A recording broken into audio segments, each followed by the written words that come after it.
বৃষ্টি হলেই সিসি রাস্তায় জমে থাকে জল। এক নাগারে প্রায় 15 থেকে 20 দিন বৃষ্টির জল জমে থাকে ধূপগুড়ির ঝাড়ালতা 1 নম্বর গ্রাম পঞ্চায়েতের 15-63 নম্বর বুথের রামভোলা কলোনির সিসি রাস্তায়, যার ফলে যাতায়াতের সমস্যায় পড়তে হয় ওই এলাকার মানুষ থেকে পার্শ্ববর্তী এলাকার পথ চলতি মানুষকেও। জল জমে থাকায় চরম সমস্যায় পড়ে ওই রাস্তা দিয়ে যাতায়াতকারী স্কুল পড়ুয়ারা। এটা মোটামুটি মিনিমাম ধরুন বৃষ্টি হওয়ার পরে মিনিমাম 15-20 দিন জমা হয়ে থাকে এই জায়গাটা। বৃষ্টি হলেই জল জমা হয়ে থাকে। সব জায়গাটা নিচু জায়গা, প্রত্যেক সব সাইড থেকে জল আসে এই জায়গাটায় থাকে। স্কুলের স্টুডেন্ট বাচ্চাদের খুব অসুবিধা হচ্ছে। পিঠাবুলুর থেকে রামভোলা কলোনির পার হয়ে নদী অবধি এই রাস্তা দিয়ে তো ধরতে গেলে ওই পাটের থেকেও কিছু আসে, এবং এই রাস্তার মধ্যে আমরা ধরুন 300 লোক আমাদের পাটে আছি, এরা তো এই রাস্তায় চলে। তাছাড়া নদী ওপার থেকেও ভালো লোক আসে এই রাস্তা দিয়ে যাতায়াত করে। অভিযোগ উঠেছে রাস্তায় জল জমে থাকার বিষয়ে স্থানীয় গ্রাম পঞ্চায়েত সদস্যকে জানালেও সমস্যার সমাধান হয়নি। ফলে চাঁদা সংগ্রহ করে জমে থাকা বৃষ্টির জলের উপর বালি দেওয়ার ব্যবস্থা করলেন স্থানীয়রাই।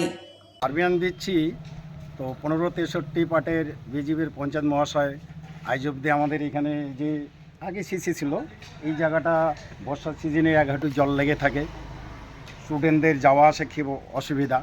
তো তার জন্য আমরা ওই একটলি বাড়ি নিয়ে আসার পরে আমরা এই লেবার লাগে এইটাতে আমরা বালি পাথরটা ফেলাই দিচ্ছি। এটা আমরা নিয়ে আসলাম, এখানকার জনগণ তারাই সবাই মিলে বুদ্ধি করে আমরা এই জিনিসটাকে একটলি বালি বজিরে আয় না লেবার লাগাই আমরা এই জায়গাটায় ফেলতেছি। না, এটা সাধারণ মানুষের জন্য বলছি, পঞ্চায়েত করতেছে না বলে আমরা করতেছি। এটা পঞ্চায়েত থেকে অনেক জানানো হয়েছে, সিসি রোডের ব্যাপারে কাজ করার কথা পারা সমাধানের, সেটাও করে নেই। এবং আমরা যে সমস্ত রাস্তার স্কিম ধরাই দেওয়া হয়েছে তারা কিন্তু আজ অবধি সেই জায়গাটা কোনো কাজ করবে না, সঠিকভাবে কাজ করবে না। আরবিনামটা আমরা বুঝেছি মানে বাচ্চাগুলা স্কুলের স্টুডেন্ট বাচ্চাদের খুব অসুবিধা হচ্ছে।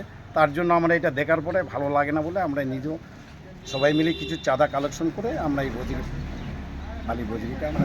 যদিও বিষয়টি নিয়ে গ্রাম পঞ্চায়েত সদস্য জানিয়েছে, আগের পঞ্চায়েতের তৈরি ওই সিসি রাস্তাটি নিচু করে তৈরি করায় বৃষ্টি হলে সেখানে জল জমে থাকে, কিন্তু এবার আবার বৃষ্টি হওয়ায় সেই অংশে জল জমে রয়েছে। তবে পঞ্চায়েত সদস্যের দাবি, তিনি বিষয়টি নিয়ে গ্রাম পঞ্চায়েত অফিসে জানিয়েছেন। আমার আগে যে পঞ্চায়েত ছিল তার আমলেই যে সিসিটা করেছে যিনি রাস্তাটা, তখনই তিনি ডাউন করে বানাইছে। তে সেই একটু বৃষ্টি হলে সেই জল জমে ওখানে। তারপরে আমি যখন আবার রাস্তাটা করছি ওখানে আমার কিছু রাস্তাটা মেরামত করা হয়েছে, অল্প মশলা দিয়ে আমি ওইটা জায়গা ঠিক করছি। ওইটা করার পরে এখন আবার এবার একটু বৃষ্টি আসছে, এই বৃষ্টির জলে ওখানে আবার জল জমে গেছে। তাই সেটা আমি জানি, দেখছি, কিন্তু ওখানকার লোকও দুই একজন বলছে। তাই আমি এখন অঞ্চলকে জানাইছি ওটা যে এই রাস্তাটা আমার আবার মেরামত করতে লাগবে। অঞ্চলের থেকে যদি কাজটা দেয় তা আমি করবো, আর ও যদি না দেয় তা আমি কী করে এটা করতে পারি। চেষ্টা তো করতেছি, এটা তো অঞ্চল থেকে দিলে আমি করে দেবো, এটা সব কাজই জানানো আছে। অন্যদিকে 15-63 নম্বর বুথে বাড়ি বাড়ি পিএইচই জলের কল থাকলেও দীর্ঘদিন ধরে মিলছে না জল। এ বিষয়েও গ্রাম পঞ্চায়েত সদস্যের বিরুদ্ধে অভিযোগ তুলে স্থানীয়রা বলেন, জলের সমস্যা নিয়ে পঞ্চায়েত সদস্যকে জানালেও তিনি আমাদের জন্য কিছু করছে না। আমাদের এই পার্টে জলের সমস্যা, প্রায় আমাদের এখানে 350 লোক এই জায়গাটায় আছি। আজ অবধি পঞ্চায়েতকে অনেকবার আমাদের বলা হয়েছে যে আমাদের পাড়া ভিত্তিক যে জলটা, সেই জলের কোনো আজ অবধি কোনো কর্মসূচি উনি নিল না। কল আছে, জল নাই, সেটার ব্যাপারে অনেক বলছি, এবার অঞ্চলেও জানাইছি এবং পঞ্চায়েত আমাদের পার্টে। আমরা তো আগে পঞ্চায়েতকে বলবো, তো পঞ্চায়েত আমাদের জন্য কোনো কিছু করতেছে না। এদিকে গ্রামে পিএইচই পানীয় জলের সমস্যা নিয়ে পঞ্চায়েত সদস্য বলেন, এই সমস্যা অনেক আগে থেকে এ বিষয়ে গ্রাম পঞ্চায়েত অফিস এবং বিডিওকে জানানো হয়েছে। তিনি আরো বলেন, এত বড় কাজ যদি অঞ্চল বা বিডিও অফিস থেকে না করে তাহলে আমি কি করতে পারি। তবে গ্রাম পঞ্চায়েত সদস্য রমা মণ্ডল বুথের এই সমস্যাগুলি সমাধানের চেষ্টা করেছেন বলে তিনি জানিয়েছেন।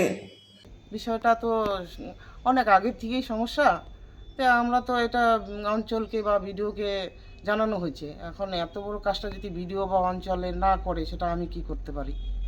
চেষ্টা তো করতেছে, আমরা তো এটা নিয়ে অনেক বিডিওকে জানাইতেছি। হ্যাঁ, আমি সব জানানো আছে। আমার নাম রমা মণ্ডল, আমার নাম 15-63। যদিও ঝাড়ালতা 1 নম্বর গ্রাম পঞ্চায়েতের 15-63 নম্বর বুথের এই সমস্যা সমাধানে কী ব্যবস্থা নেবে অঞ্চল ও ব্লক প্রশাসন, সে বিষয়ে প্রশাসনিক স্তরের কোনো বক্তব্য পাওয়া যায়নি। তবে রাস্তায় জমে থাকা বৃষ্টির জল সমস্যা ও পিএইচই কলে পানীয় জলের সমস্যা কবে এবং কিভাবে সমাধান হয় সেদিকেই নজর থাকবে। পঞ্চায়েত যদি কিছু করতেছে না, তার জন্য আমরা একটলি আরবিএন আইনা আমরা নিজেতেই কাজ করতেছি, লেবার লাগাই, আমরা এই জায়গাটার মধ্যে বালি বাজেটে পাচ্ছি। সমাধান তো হবে না, কিন্তু আপাতত যেই জায়গাটায় জলটা জমা হয়ে থাকে সেটাই আমরা করতেছি। এখানে মিনিমাম 5-10 গাড়ি, মিনিমাম 5 টলি মাল লাগবে। আমার নাম হচ্ছে ভূমিধর রায়, এই পাটেরই বাসিন্দা, 1563 পাটের বাসিন্দার।